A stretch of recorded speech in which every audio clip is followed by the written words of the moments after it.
Here we go. Hi, Carol. Hi, Catherine. I love that we're doing this. We never get an opportunity to do videos together, and I love that you get to interview me. I know, how fun. So the post today was about year-end planning, what worked well and what could be improved. I'm sure people would love to hear what's going on in your life and what worked well and what maybe could have gone a little better. I'm never one that you should actually follow what I do on a day-to-day basis, but definitely some takeaway learnings. I think this year was a bit of a reset for me. I shifted a lot of the work that I was doing to be more particular about what I was doing. So I think that that actually worked very well.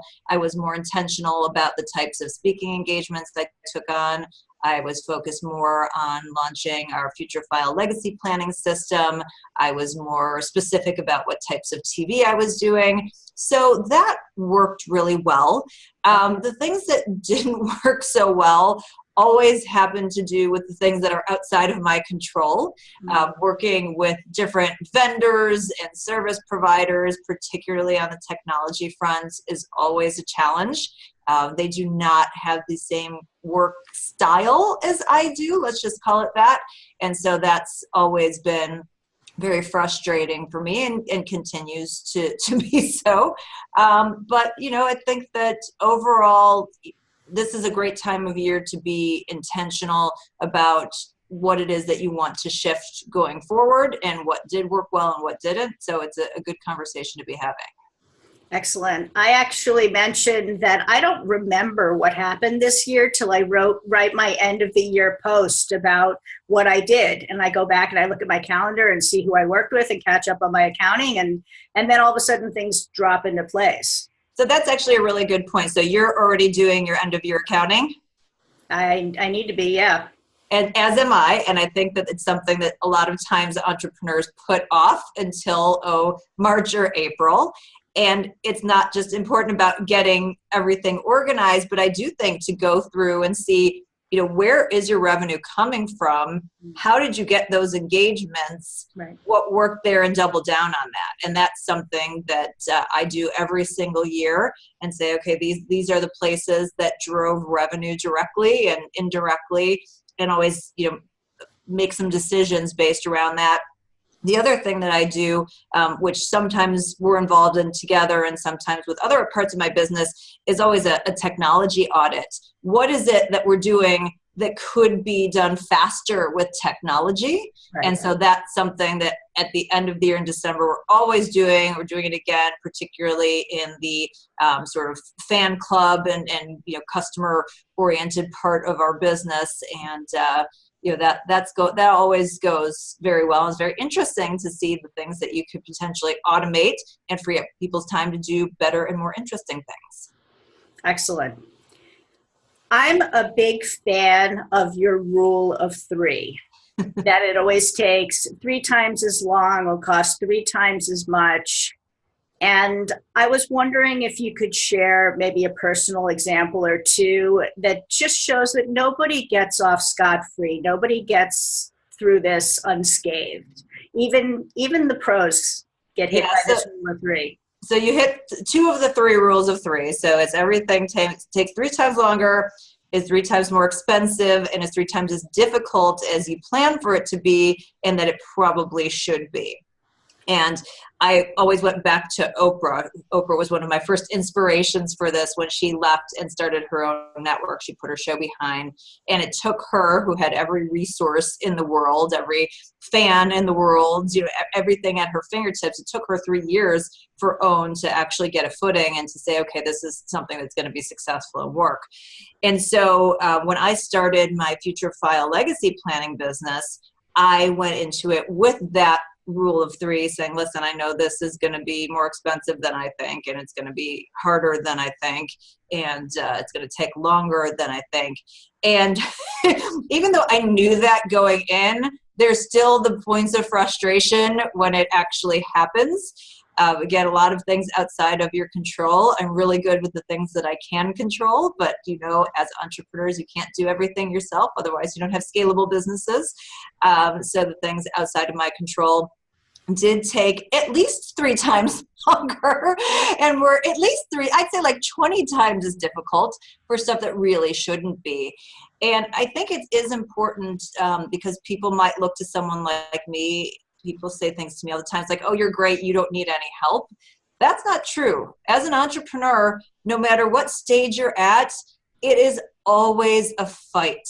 Very rarely do you ever get to just kind of sit back and, put the hands back. Okay, yeah, I can coast now. And, I still fight every day. I fight for TV appearances, even though I've been doing this for, almost 10 years now. I have a hard time getting some of my writings published, even though I'm a New York Times bestselling author, because relationships change and you have to start all over with people who don't know you. Brand sponsorships shift in and out. So it's very easy to look at somebody from the outside and say, they're successful and I wish I could be that person. But we all fight the good fight every single day. Sometimes it's not such a good fight, but we try and put our best face forward. And we at least fight. And that's what it means to be an entrepreneur. And frankly, at this point in time, what it means to be a professional as well, because, that's shifted too. So I am not immune to it and you are not immune to it. And pretty much nobody's immune to it. Well, that was super helpful. I was glad to hear that. Let's focus on the future. Yes. Do you have your crystal ball out? Can you give us some predictions for what small business owners should be thinking about in 2019? So, we talked a little bit about the technology piece. I think that small business owners who are looking to expand and hire are going to continue to have a really difficult time finding qualified people that they're able to pay a wage to that makes them interested in being in their business, because the labor market is just so tight right now. And for small business owners, obviously you want to find that person who loves and cares about your business, not as much as you, because that never happens, but like at least half as much as you maybe, or 25% as much. Someone at least who cares. How about that? Cares. And so I think that there's going to be, for the successful small businesses out there, a come to Jesus about what do I need to do to shift and change my business so that I'm not as dependent upon people and that I can leverage technology a little bit better. And I think that that's just going to be a reality going into this year. And I will also say, since I'm always a planning person and not necessarily the eternal optimist, we will hit a recession again. We will hit a recession, whether it's mid to late next year, 2020, some point. Yep. So be stocking away extra money and be thinking about, emergencies and what you're going to do in a downturn and plan for that now. Not to say that you shouldn't be investing and continuing to spend, but have that in the back of your mind, because once it gets there, it becomes more difficult to deal with if you haven't pre-thought about it. What about you, Catherine? What do you think? What are your predictions for small business for next year? For next year, I think, it's funny. I saw a lot of entrepreneurs getting out of their businesses and going into corporate. And I think actually we're going to go back to people starting businesses. As we hit a recession, people are going to want multiple revenue streams, and we're going to get more of the micro businesses, popping up, people doing websites on the side, Etsy, whatever, side stuff. I agree with you on the leveraging technology.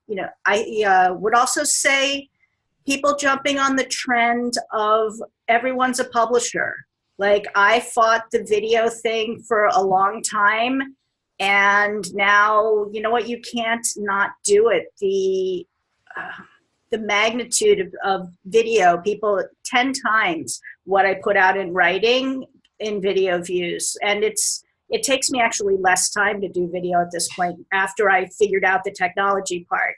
Right, because you don't have to like rewrite in Wordsmith every single line because people aren't paying attention to it in that level of detail. Right. So definitely technology, definitely amplification, however that is, what makes sense for your business and your personality, and obviously who's going to consume it. You want to be in front of the people who are actually interested in seeing what you're putting out there.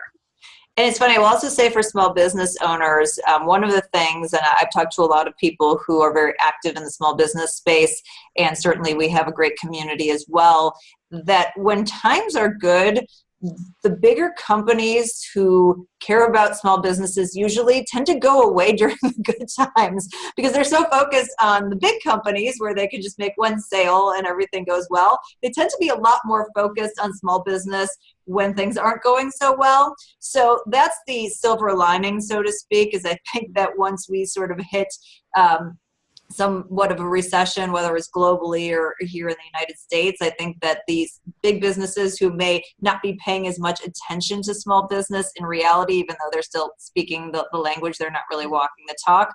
I think that they'll be back, kind of like that bad ex-boyfriend who calls crawling back during the bad times. Those big businesses will be back for small business again. So, remember that, but at the same time, feel free to take their money. Fantastic. All right. Any final words of wisdom that you want to leave us with? I would just say everybody have a happy holiday and a healthy new year. And at the end of the day, if things aren't going the way that you want, figure out why not and double down. It's a continual grind, but measure things in long periods of time, not day to day, and you will be much happier and healthier. And you'll keep some of your marbles and some of your hair because you won't be pulling it out. Exactly. All right. Thank you so much, Carol. Happy holidays to you. Thanks, Catherine. Same to you.